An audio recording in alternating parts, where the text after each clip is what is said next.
اس کے بعد ارجا آیت فی کتاب اللہ، قرآن حکیم میں سب سے امید افزا، امید کو بڑھانے والی آیت کون سی ہے؟ یہی ہے، قل یا عبادی الذین اسرفوا علی انفسہم لا تقنطوا من رحمت اللہ ان اللہ یغفر الذنوب جميعا انہ هو الغفور الرحیم۔ پورے قرآن حکیم میں سب سے امید دلانے والی یہی آیت ہے۔ ابن عباس فرماتے ہیں، ابن مسعود رضی اللہ تعالیٰ عنہ فرماتے ہیں، بہت سارے صحابہ اور تابعین فرماتے ہیں کہ قرآن حکیم میں سب سے امید دلانے والی آیت یہی ہے۔ کیا؟ اللہ پہلے اپنے حبیب سے بول رہا ہے، آپ بولیے، قل، آپ کہہ دیجئے۔ اب ظاہر ہے کہ نبی بھی بول رہے ہیں اور اللہ کے بولنے پر بول رہے ہیں، گویا کہ اللہ بول رہا ہے اور اس کا نبی بھی بول رہا ہے، یہ دو چیزیں، قل، اے ہمارے حبیب آپ بول رہے ہیں، تو اللہ اپنے نبی سے کہلوا رہا ہے، گویا کہ اللہ بول رہا ہے اور اس کا نبی بھی بول رہا ہے، دونوں بول رہے ہیں۔ کیا؟ یا عبادی الذین اسرفوا، ہے میرے بندو۔ یہ یا کیوں بول رہا ہے؟ اللہ پکارنا ہوتا ہے نا تو آدمی قریب ہی ہوتا ہے نا، تب نہ پکارتا ہے، اے بھائی سنتے نا، کوئی آدمی سامنے ہو تو میں بولوں گا نا یا عبداللہ۔ اللہ فرما رہا ہے یا لا کر کے میں تیرے ساتھ ہوں، پاس ہی ہوں، دور نہیں ہوں تجھ سے میں۔ تو نے بہت گناہ کیا ہے نا، مایوس مت ہونا، تو میرا بندہ ہے، میں تجھ سے دور نہیں ہوں، بہت قریب ہوں تجھ سے۔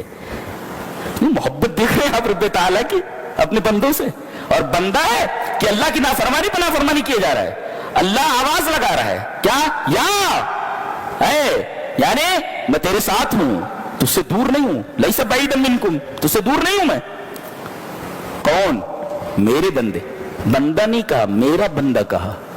اللہ کہے نا میرا بیٹا ہے، کیسا لگتا ہے آدمی کو؟ نہیں معمولی نہیں، بیٹا ہے، میرا بیٹا ہے بولے تو۔ یا عبادی، میرے بندے، بولے اللہ تبارک تعالیٰ نے یہاں اپنی طرف جو اضافت کی ہے وہ اضافت تشریفی ہے، میرے بندے ہیں۔ کون سے بندے؟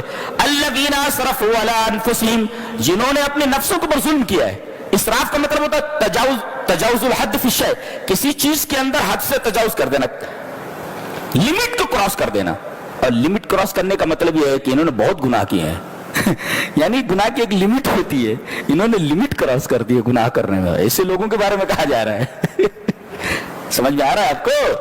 ایک ہے گناہ لمٹ میں کیے ہیں، یہاں عالم یہ ہے کہ گناہ لمٹ کے باہر ہے، آؤٹ آف لمٹ ہے، ان کو اللہ کہہ رہا ہے اے میرے بندو جنہوں نے اتنے گناہ کیے ہیں جو آؤٹ آف لمٹس ہیں، لا تقنطوا، مایوس ہونے کی ضرورت نہیں ہے تمہیں،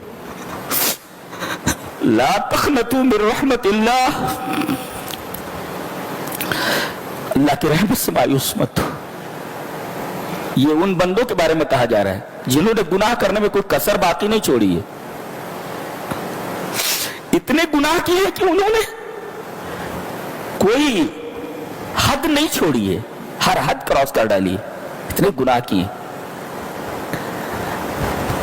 میرے وہ بندے، لا تقنطوا من رحمت اللہ، میری رحمت سے مایوس مت ہو۔ ان اللہ یغفر الذنوب جميعا، یہ نہیں کہا گیا، ذنب کا پلورل ہے ذنوب، ایک گناہ نہیں بخشے گا، ذنوب، گناہوں کو بخش دے گا۔ سوال پیدا ہوا اگر ذنب لاتا تو ایک گناہ بخش دے گا، ذنوب لایا تو بہت سارے گناہوں کو بخش دے گا، کچھ چھوٹ گئے کیا؟ جمیعاً، all of them، سارے گناہ۔ ان اللہ یغفر الذنوب جميعا، اللہ تمام گناہوں کو بخش دے گا۔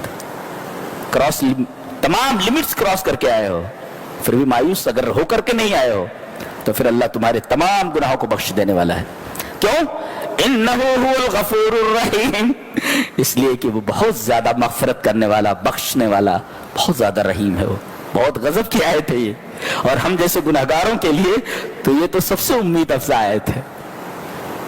اللہ سے محبت ہو جا رہی ہے دیکھ کر کے اس آیت کریمہ کو، ہے کہ نہیں؟ اتنا بھی رحیم کوئی ہو سکتا ہے کیسا؟